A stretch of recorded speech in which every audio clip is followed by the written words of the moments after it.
প্রিয় ভিউয়ার্স, আসসালামু আলাইকুম। অনেকদিন পরে উপস্থিত হয়েছি কুষ্টিয়া গড়াই নদীতে। তো এখানকার পরিবেশটা আসলেও অনেক বেশি সুন্দর। তো আসলেই কিন্তু মনটা জুড়িয়ে যায়। তো অনেকদিন পরে কিন্তু আবারও কুষ্টিয়া শহরে আসছি। তো যার কারণে ভাবলাম আপনাদেরকে একটু গড়াই নদীটা ভালো করে দেখাই। তো যার কারণে এই জায়গাটা পরিপূর্ণ ক্যামেরায় বন্দি করে নিয়েছি। তো প্রতিবারের মতন সাথে আছে আমি জনি। তো ভিডিওটা কন্টিনিউ করবেন এবং এই জায়গাটা কার কার ভালো লাগে সেটা অবশ্যই কমেন্টে আমাদেরকে জানাবেন। তো পার্সোনালি এই জায়গাটা আমার কাছে অনেক বেশি ভালো লাগে। তো আজকে আমি ঘুরতে এসেছি মূলত আমার নানার সাথে। তো আপনারা অনেকে অবগতি আছেন কুষ্টিয়াতে আমার ছোট নানার বাসা। তো যার কারণে মাঝে মধ্যেই এই কুষ্টিয়াতে কিন্তু আমার আসা পড়ে। তো এখানকার সবচেয়ে আমার যে জায়গাটা বেশি ভালো লাগে সেটা হচ্ছে কুষ্টিয়া গড়াই নদী।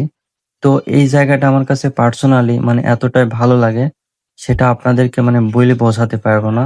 এখানে আমি এই কারণে আসি মূলত এখানকার ঠান্ডা একটা হাওয়া কিন্তু আমরা পাই, পরিপূর্ণ একটা ফিল পাই যখন আমরা এই ব্রিজের উপরে থাকি।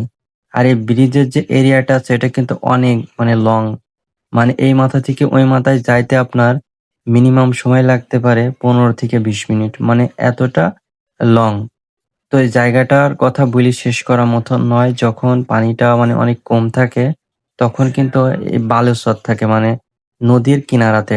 তো সব মিলে কিন্তু তখন ওই কিনারাতে আমরা গিয়ে অনেক আড্ডা দিই। তো এখন এমন একটা সময় আসছি যে এই গড়াই নদীতে পানিটা একদম পরিপূর্ণ। পানির কারণে কিন্তু যে নদীর পাশে যে বাড়িগুলা ছিল সেগুলাও কিন্তু পদ্মনে ডুবে গেছে। আপনারা ভিডিওর ভিতরে কিন্তু একটু লক্ষ্য করলে দেখতে পারবেন।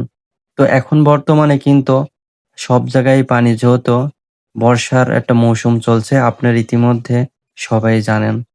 তো আমরা কিন্তু মূলত এখানে আসছি আমি, আমার নানা, এছাড়াও নানির আসার কথা ছিল। কোনো কারণবশত কিন্তু নানি আমাদের সাথে আসি নাই। তো নানা আর আমি কিন্তু এখানে এসে অনেক বেশি এনজয় করছি। তো আপনারা সবাই মূলত আমার নানাকে চেনেন, অনেক ভিডিওর ভিতরে তাকে হয়তো দেখতে পারেন।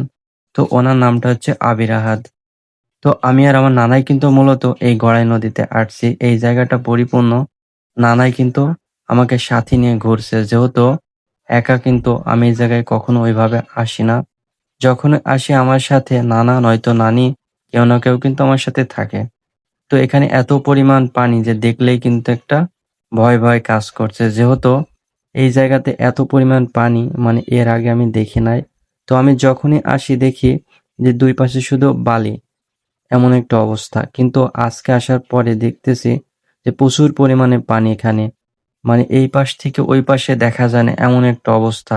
তো যখন আমি পানির কাছাকাছি গেলাম তখন কিন্তু আমার প্রচুর পরিমাণে ভয় লাগছিল। মনে হচ্ছিল এই পানি বোধহয় আমাকে টেনে নেবে ভিতরে। তো এমন একটা অবস্থা। তো সব মিলে কিন্তু এখানকার পরিবেশটা আমার কাছে খুবই ভালো লাগছে এবং এখানে কিন্তু নৌকাও আছে। তো চাইলে আপনারা এই মিনি নৌকাগুলাতে ৳৫০ উঠতে পারেন। তার জন্য শুধু ৳৫০ কিন্তু আপনাকে দেয়া লাগবে। তো পার্সোনালি এই নৌকাগুলাও কিন্তু আমার কাছে অনেক বেশি ভালো লাগে। তো এই নৌকার উপরে উঠে কিন্তু আমার অনেকগুলো পিক কিন্তু আছে। তো আজকে বেশি কথা বাড়াবো না, যেহেতু হাতে সময় নেই। তো সবাই ভালো থাকবেন, সুস্থ থাকবেন। আসসালামু আলাইকুম।